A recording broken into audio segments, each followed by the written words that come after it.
They say you can never go home again. It's a common sentiment for those who go off to college, join the military, or just move away for whatever reason. More often than not, that sentiment holds true. Just leave any place long enough, and chances are it won't be the same when you return. Sometimes the changes are subtle. Maybe a coffee shop replaced the old video store you used to rent movies from. But those changes can also be much bigger. Perhaps that nice hill you used to go sledding on turned into an office park or something. Change like that can be jarring. It can also be heartbreaking. Seeing places and neighborhoods you once loved become unrecognizable. It's like you lose part of yourself. And for some, it's legitimately painful.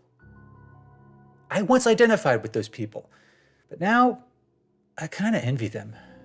Because I bet their old hometown wasn't destroyed, burnt to a crisp, and wiped off the map. And believe me, I wish I was exaggerating in saying that. But there's just no other way to put it. My hometown, Lavender Groves, has been effectively erased. It only exists now in the memories of those who once lived there. But unlike me, I suspect everyone else who knows of this once peaceful farm town wants desperately to forget about it. I can't say I blame them, but I can't muster up much sympathy either. Because I've spoken to some of those people. They just love framing what happened to Lavender Groves as a tragedy. And that really pisses me off, because I know they're lying. I also know they're desperately trying to hide from the truth. The truth that what happened to that town, and why it happened in the first place, was a lot of things, but it was no goddamn tragedy. To understand, it's important to know a thing or two about Lavender Groves. Because this wasn't some backwoods rural enclave in the middle of nowhere. When I lived there, it was just this nice scenic town surrounded by farmland. It wasn't super affluent, but it wasn't dirt poor or anything like that. I mean, yeah, it had changed over the years. Both my parents grew up there, and they had old photos of Lavender Groves when it was just plots of farmland surrounded by a 2-block downtown area. By the time I was born, it had developed as most places did during that time. Some new office parks were built around Main Street. A shopping mall was built on an old cattle ranch that fell into disrepair. And new roads connecting to the highway brought in travelers and tourists. And that part turned out to be a big deal, because Lavender Groves had some of the best fall foliage during the months of September and October. And some of the largest farms also produced some of the best pumpkins in the region. People would actually travel a great deal just to get one of these pumpkins. As a result, fall was always a busy time of year, especially around Halloween. And most everyone in Lavender Groves embraced that. The town would really go all out on Halloween. There were parades, parties, and even an annual pumpkin pie eating contest. It was all just so quaint and wholesome. The worst thing that could ever happen in a place like this was for someone's dog to go missing. And for most of my childhood, I didn't have any bad memories of this place. Lavender Groves was my home, and it was a good home. But it also wasn't perfect. I just happened to have a front row seat to one of its biggest imperfections. Because for as long as I lived there, my family lived next to the Morgan estate. That was the official title of this large rural property owned by Ken and Lillian Morgan. And they were, for the most part, good neighbors. They never hesitated to lend a hand whenever my family needed it, and they were regular guests at cookouts, holiday parties, and whatnot. But even at their nicest, there was always something off about the Morgans. They were never big fans of Lavender Grove's Halloween activities. They did not care for the flood of tourists in the fall, nor did they give out candy on Halloween. I don't know if it was for religious reasons, or simply because they didn't want to. But they were among the select few who did not carry themselves as friendly small-town folk. Naturally, that triggered all sorts of rumors and speculation. Some wondered if Ken was abusive towards Lillian, which, for the record, was completely untrue. Others thought it was because Lillian had multiple miscarriages, which put a strain on the family. And that was only partially true. They did have 2 kids, Trent and Nathan. And I knew they had planned to have more kids. And the fact that they never did, on top of the fact that their demeanor got more miserable over time, implies that there was a sad reason for that. I also doubt that their kids moving far away after high school helped. As for why their kids never came back, I still don't know. But I always had the sense that Ken and Lillian were difficult people to be around. Their personalities just didn't match the spirit of Lavender Groves. And I think they were very aware of that. They just didn't care. And had everyone just left them alone, stewing in whatever misery they'd stumbled into, I doubt it would have played out the way it did. But I guess that was just never going to happen. Because, personality clashes aside, there was no getting around one critical detail with the Morgan estate. It was located directly adjacent to 2 large pumpkin patches. And the owner of those pumpkin patches wanted to expand. That meant that my family's property and the Morgans' property were prime real estate. Now that was great news for my parents. As much as they loved this home that they'd built for themselves, they were all too eager to sell it at a premium. They'd actually started negotiating while I was in high school. Even though I didn't want to move, I understood why this was happening. The money these people were offering was life-changing. But the Morgans, they felt differently. They made no secret of their intentions. The last thing they wanted was for their land to be used for more pumpkins, because more pumpkins meant more fall tourists. More fall tourists meant more crowds, traffic, and festivities, especially around Halloween. And the Morgans simply did not want to contribute to that. Now, most reasonable people may not agree with that, and most reasonable people would probably jump at the chance to sell their property for above market value. But Ken and Lillian, they just didn't want to. I don't remember them making a big scene about it. They just made it clear in no uncertain terms that they didn't want to sell. Naturally, this frustrated the owners of the neighboring pumpkin patches. They had already drawn up plans to create this large-scale farming operation. It would have been one of the biggest operations in the region. They were even going to call it Pumpkin Grove. I know this because the lawyer who negotiated with my parents shared those details with us. And on more than one occasion, I heard him say this: "If only those dang neighbors of yours would get with the program. Gosh darn it, the town deserves a place like Pumpkin Grove." Many years later, I'm sure that lawyer regrets those words. I saw him off and on for a couple of years as my family finalized a deal for our property. It ended up taking a lot longer than anyone had hoped, mostly because the Morgans kept refusing to sell. And my parents preferred not to get involved with that part of the deal. The last thing they wanted was for Ken and Lillian to think they were taking sides. But it did eventually come about a cookout held by our church. During this event, those two were a lot more cantankerous than usual. I imagine they were sick of being pestered by lawyers and real estate agents trying to change their minds. It was also on this occasion that I heard Lillian say this: "It would take an act of God to make us sell our home." I ended up remembering those words vividly, because 2 weeks later, we got as close to an act of God as anyone could expect in our area. A historic storm rolled in, bringing with it the only documented tornado in the history of Lavender Groves. I'll never forget the night that storm hit. I was hunkered down in a bathroom with my parents and siblings, listening to the howling winds outside, knowing a tornado was within spitting distance of our home. It was the most scared I had ever been to that point in my life. I distinctly remember hearing these loud bursts along with the wind. They sounded like bombs going off. Metal, wood, and rock blown apart by the raw power of nature. At one point, I was so certain that the next burst would be my family's house. It would happen so quickly that I actually don't even want to think about it. Not because it's a bad memory, but because I know the Morgans, well, they didn't have to think. The next day, me and my family assessed the damage to our home. It was bad, but not nearly as bad as it could have been.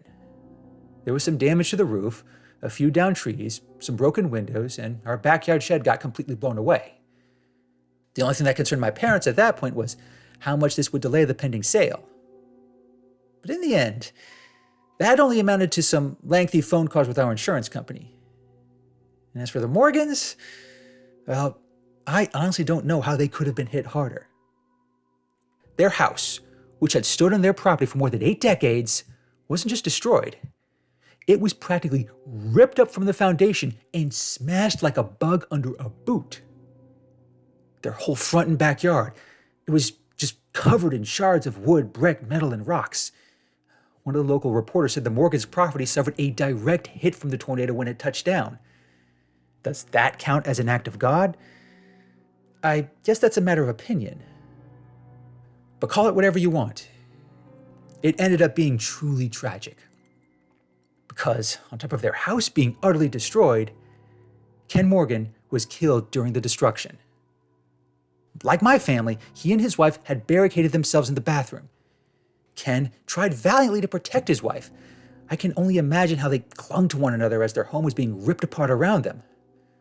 But it still wasn't enough. I was actually there with my parents when we visited their property, and I was among the first to see Ken's body partially sticking out from a pile of debris. Oh, I'd rather not recall the gruesome details. But my father found Lillian nearby. She was alive and conscious, but she was crying. It was truly a level of anguish I had never heard before or since. It really was a horrible scene. My parents tried to make me and my siblings return home, but I found myself lingering. I watched from the distance as fire trucks and ambulances arrived. I could hear Lillian's cries as the paramedics treated her. It was such an awful scene, but I wish that's all it were. Because in the days that followed, it became far more than a tragedy. Because while Lillian was recovering from her injuries and planning her husband's funeral, this shady lawyer and real estate agent showed up.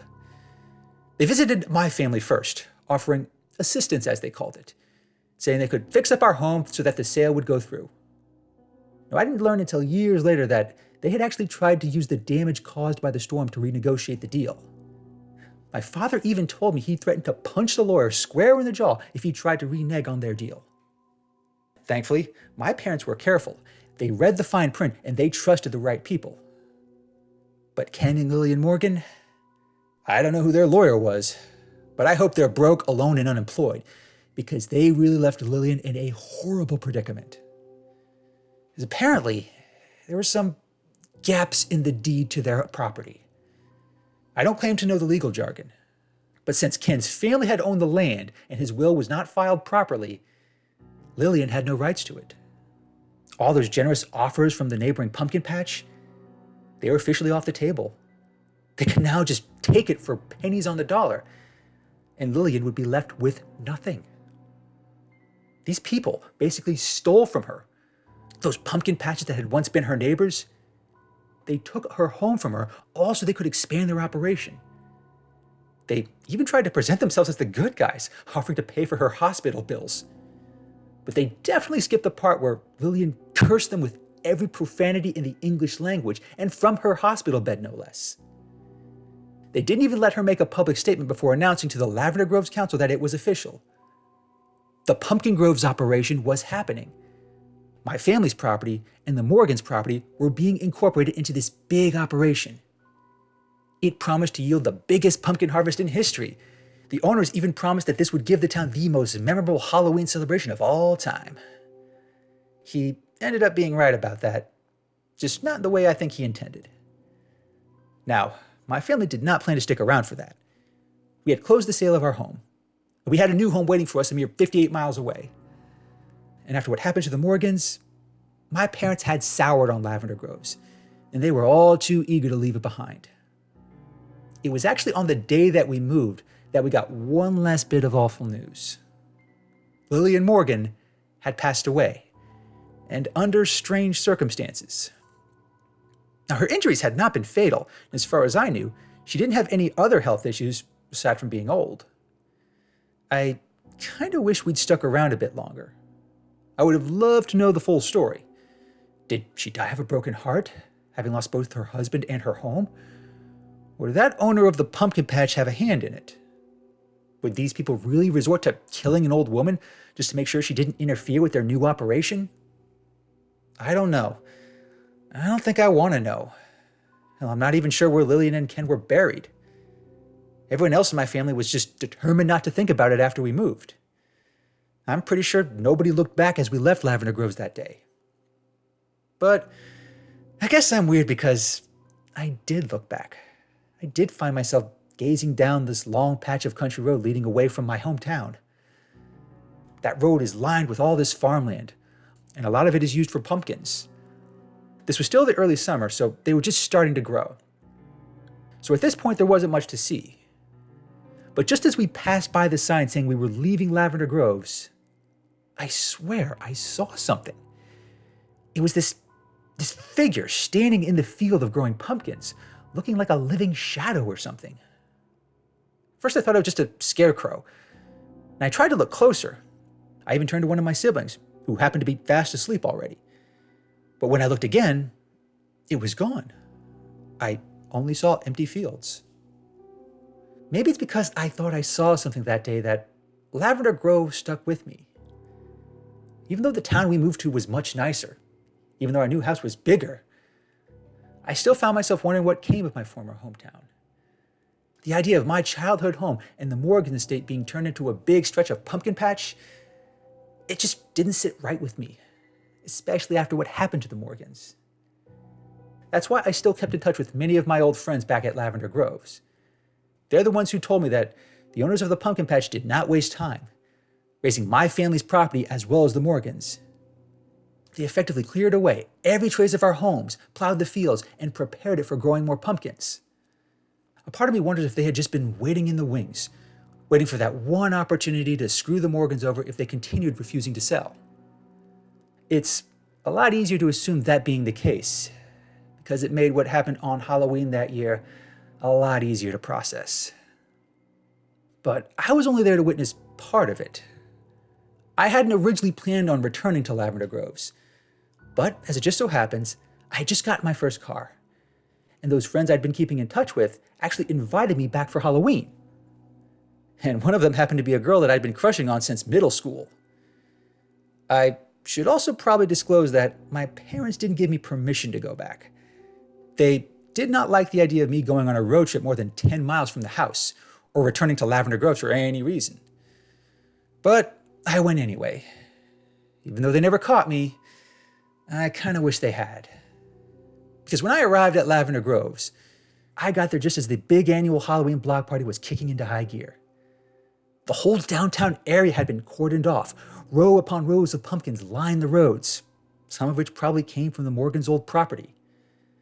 But initially, I tried not to think about them. I just wanted to enjoy the festivities, catch up with my friends, sneak in some hard cider, and yes, try to get with that girl I'd been crushing on.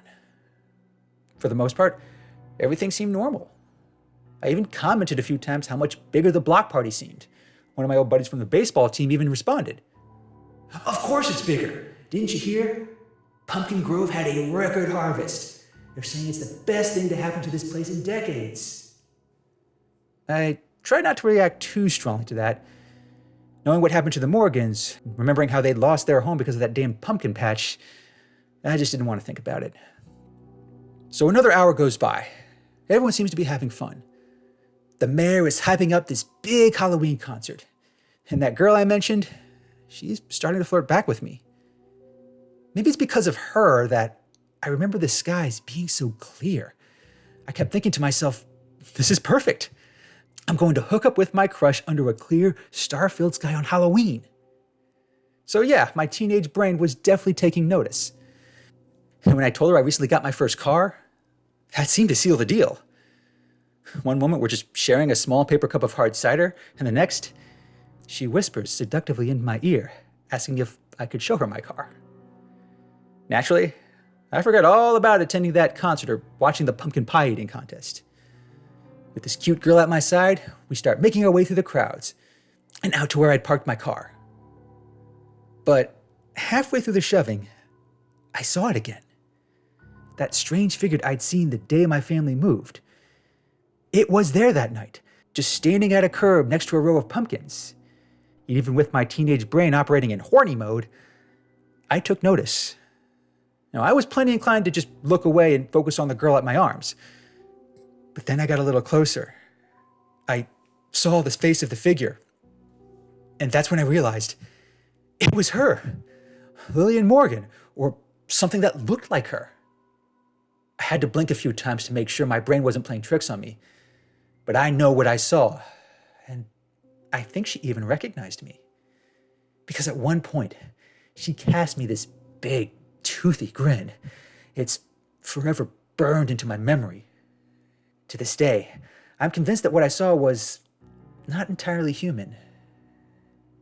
And just as we're about to slip off the main road, she disappears from view. Moments later, I feel this sharp gust of cold wind. I then look up at the sky.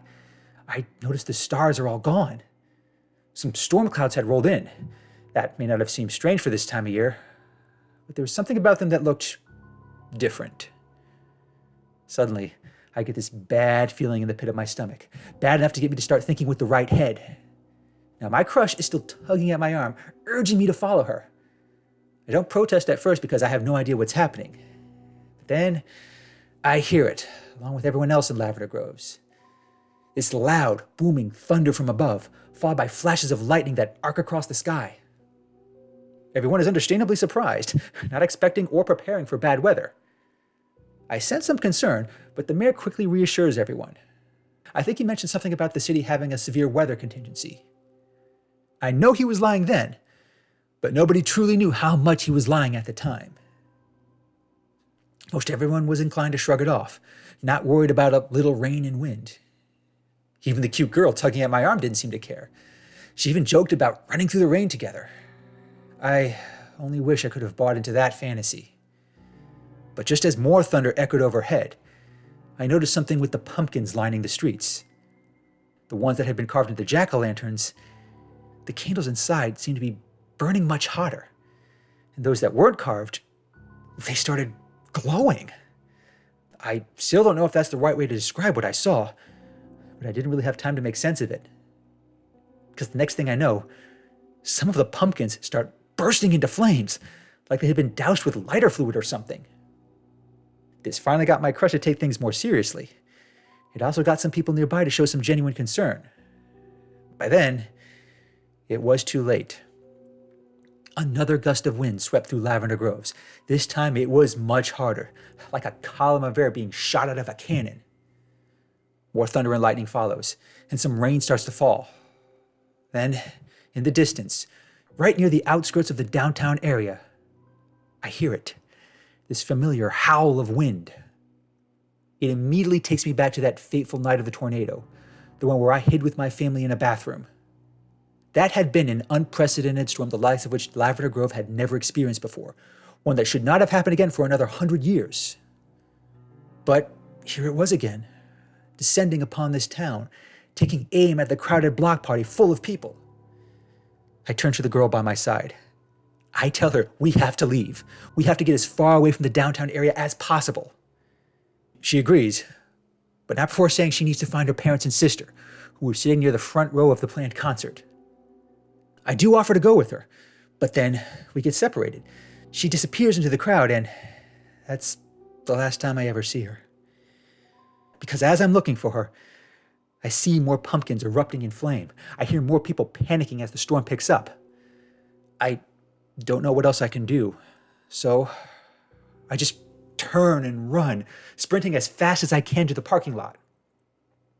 By the time my car is in sight, it arrives, a storm like no other, bringing rain, wind, and hail. It quickly knocks out the power. Every building in the downtown area goes dark. However, the lights illuminating the pumpkins, they keep on burning. In fact, they burn brighter and hotter. With all the rain, it didn't seem physically possible. But I didn't have time to overthink it. I'm already trying desperately to navigate the storm, get to my car, and get on the road. I was still wrestling with the driver's side door when I see it.